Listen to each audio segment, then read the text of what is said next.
Um, Colleagues, friends from the media, we have just completed a very productive discussion on India-Germany cooperation, on our relationship with the European Union, and we have exchanged views on regional, global, and multilateral issues.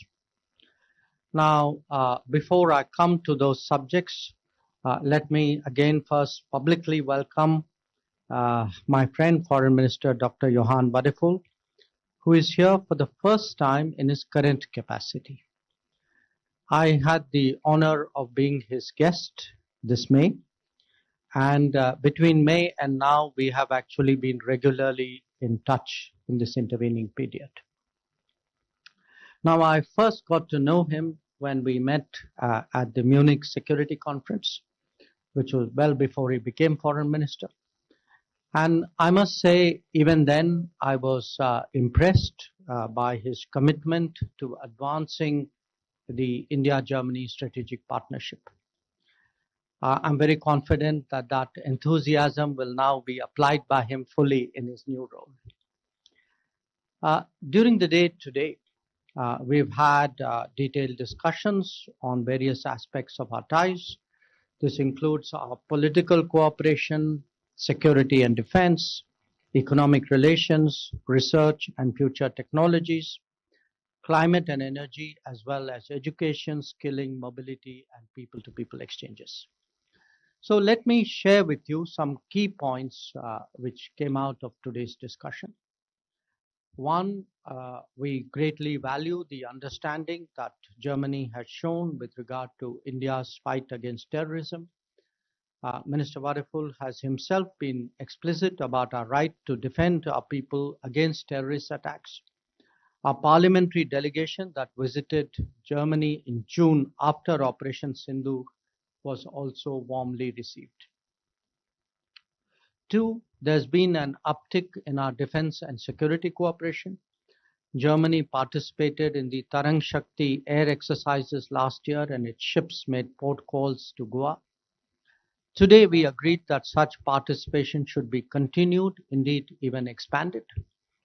In the past, we have had significant export control difficulties in the defense and security domain. I would like to express my appreciation today for the smoothening of these processes and more expeditious clearances. We also spoke about greater industry collaboration between our two countries in this context. Three, our two-way trade last year was almost 50 billion euros. Minister Wadephul is on record. I saw one of his interviews where he said that he was very confident we will be doubling our trade. Let me assure him that India fully reciprocates that sentiment. It looks forward to working with the government, with the German government. And last year, I recall we had a very successful conference in Delhi of APK, the German Industry Association. And I want to reiterate that we remain fully committed to continuously improving the ease of doing business in this country. And I assured the minister today that any concerns that German companies may have in India, coming to India, establishing themselves, working here, we would be prepared to give it special attention. For in the semiconductor manufacturing area, that has actually emerged as a particularly promising domain. We welcome German investments and GCCs. Indian talent can make a significant contribution to Germany's own expanding capabilities here. And I must say that the model of talent preparation and flow that Germany has evolved has been particularly effective. I would really commend our German colleagues for that. And we hope to see that scale up further. 5, we have just marked 50 years of our scientific collaboration. Intensifying that and linking it to industry is the task that we have set for ourselves. Our cyber and digital dialogues are also important. Minister Wadephul visited the Indian Institute of Science in Bengaluru and also ISRO. And I'm very glad he did because I think space cooperation has a lot of potential, and we again today agreed that it should be more aggressively explored. 6, on climate and energy. We have been working for the last few years on what's called the Green and Sustainable Development Partnership. Now, some of you would be aware that projects under this have included the Nagpur Metro Rail, green energy corridors in 5 states, and the integrated water transport project in Kochi. Our discussions today also covered green hydrogen, green energy financing, and biofuels. 7, we have seen good progress in education and mobility. I believe that the largest number of foreign students in Germany are now from India. On my last 2 visits to that country, I heard praise for our community's contribution from across the political spectrum in Germany. The skilled labor strategy released by the German government offers a very good framework for mutual benefit. We have also agreed on gratis visas for short-term school and college visits to further promote student exchanges. And 8, on consular issues, I should mention that I raised the issue of Ariha Shah, an Indian child who's been in foster care of German authorities for some time. I underlined to the minister that it is essential that her cultural rights are ensured and she grows up in Indian surroundings. So this matter needs to be resolved without further delay, and I think we've had some discussions today on that subject. Needless to say, we also did a review of the global situation, of regional issues, of multilateral. It included the Ukraine conflict, West Asia, Middle East, and the Indo-Pacific. These were very, very useful, and I must say I really appreciated Minister Wadeful's insights on many of these subjects. So let me conclude by stressing today that we see the world facing the twin challenges of economic volatility and political uncertainty. We believe that a multipolar world with strategic autonomy can best respond through more intensive consultations and cooperation among key member states. It is in that spirit that I welcomed Minister Wadeful and his delegation today, and I must again thank him for a very open, constructive, and positive approach to intensifying our strategic partnership. Thank you. Thank you, sir. May I now invite His Excellency Dr. Johann Wadeful, Federal Minister of Foreign Affairs of the Federal Republic of Germany, to give his remarks to the media. Herzlichen Dank, meine sehr verehrten Damen und Herren, lieber Herr Kollege, lieber Jai. Vielen herzlichen Dank für das herzliche Willkommen. Thank you very much for this very cordial welcome with which you've greeted me. It was a pleasure for me to come here. We've actually met in a very short period of time for the third time. And that is a sign of the close friendship we've been able to set up. Reliability, friendship, predictability are in times like these, in times of uncertainty, in times where we witness wars and conflicts, are of invaluable value in these times. And I personally acknowledge and consider it a strong signal of friendship and cooperation of both our countries, that we can engage in this spirit of trust and friendship, and that we can look back on a 25-year period of strategic cooperation between both our countries, and that we've been able to expand it at the personal level.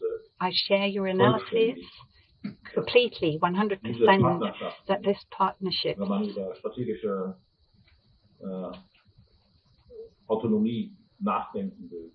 when you want to think about or consider strategic autonomy, about sovereignty in the area of economy, but also in the field of security policy, that this is of decisive importance. Of course, we have allies, we've got friends, and for Germany, India is one of them. I had the pleasure today of, play hockey for a few minutes with a team of pupils. I wasn't very successful, though, I hasten to add, but it is a team sport, and I would like to make that point. And I believe that India and Germany are playing in the same team. And that is something that I welcome and think is good in these uncertain and turbulent times. And this is reflected in the fact that we look back on 50 years of science cooperation and 60 years since we signed the bilateral cultural agreement. And it is reflected in so many other areas. We have the biannual intergovernmental conference, and we strengthen that team spirit. And I hope that we will also have the Federal Chancellor visit India soon, because we want to tackle the challenges both our countries are confronted with together and to strengthen our cooperation. As a rising economic powerhouse and the most populous country and biggest democracy in the world, India has a special importance in a world region that is of strategic importance. Our economies in particular have a lot to gain, I believe, if we are to further expand our cooperation. I was in Bangalore yesterday and I saw for myself what an innovative powerhouse and technology center India has become. In the area of AI and aerospace, but in other areas too, India wants to and will be at the forefront, among the front runners in a whole host of areas. Today we talked about the potential for further enhancing our cooperation, be it in the area of strengthening cooperation in the field of aerospace and space, be it in the area of AI, where we both believe the need to set up norms, rules and values that we also tie here too. With the EU AI Act, the EU has presented an important first building block in that regard. That India is going to host the next AI summit is a demonstration of India's ambition and claim to be in the vanguard and amongst the frontrunners in the area of new technology too. With regard to bilateral trade, India and Germany are already playing in the Premier League. Germany, with little under 31 billion euros of trade, has India as its most important trading partner. As I said to my colleague, we aim to double that. And I'm pleased to see that India takes a similarly positive and optimistic view of the chances for that. And this is why Germany strongly supports the EU-India free trade agreement. And we hope that this can be speedily negotiated so that it can be concluded before the end of this year, in autumn this year, and hopefully lead to a ratification process. If others set up impediments to trade, we shall respond by us lowering these impediments and hurdles. We believe that this fosters understanding amongst peoples and their prosperity. Today already we have more than 2,000 German companies that are active on the Indian subcontinent, and India is gaining increasing weight whenever we talk about diversifying supply chains, be it chemical products, pharmaceuticals, textiles, electronics or IT services. The fact that I have with me a large business delegation is a demonstration of Germany's great interest in India's market. Now we also have to make sure that market access restrictions are being reduced in order to tap that enormous potential of enhanced economic relations. We must, however, not lose sight of climate change as we strive to increase growth. Germany's contribution to India's Indo-Pacific Oceans Initiative equals to 20 million euros, the aim being to make Pacific island states resilient to climate-induced loss and damage.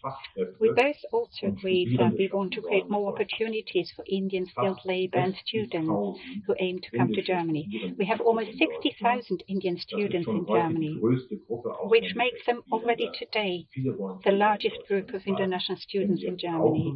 Many of them choose to stay because we urgently need highly skilled and highly qualified labor. With our strategy on highly skilled labor in India, we already support the area of getting these talents to come to Germany. It's already now a genuine success story. Indian skilled workers in Germany are successful in their jobs, earn more than above average income, and show above average integration. They are an asset for the German labour market. Today, the visa centre in Bangalore has been issuing already 36,000 visas last year. It is for long-term stays, and the number is increasing. In 2024, almost a third of all student visas globally were issued in India. So, as far as that is concerned, we're playing in the Champions League in the visa era. But it is equally true that we want to enhance our performance through digitizing the processes and making them more efficient in order to expand this success story. If you like this video, then like, share and subscribe to Mirror Now.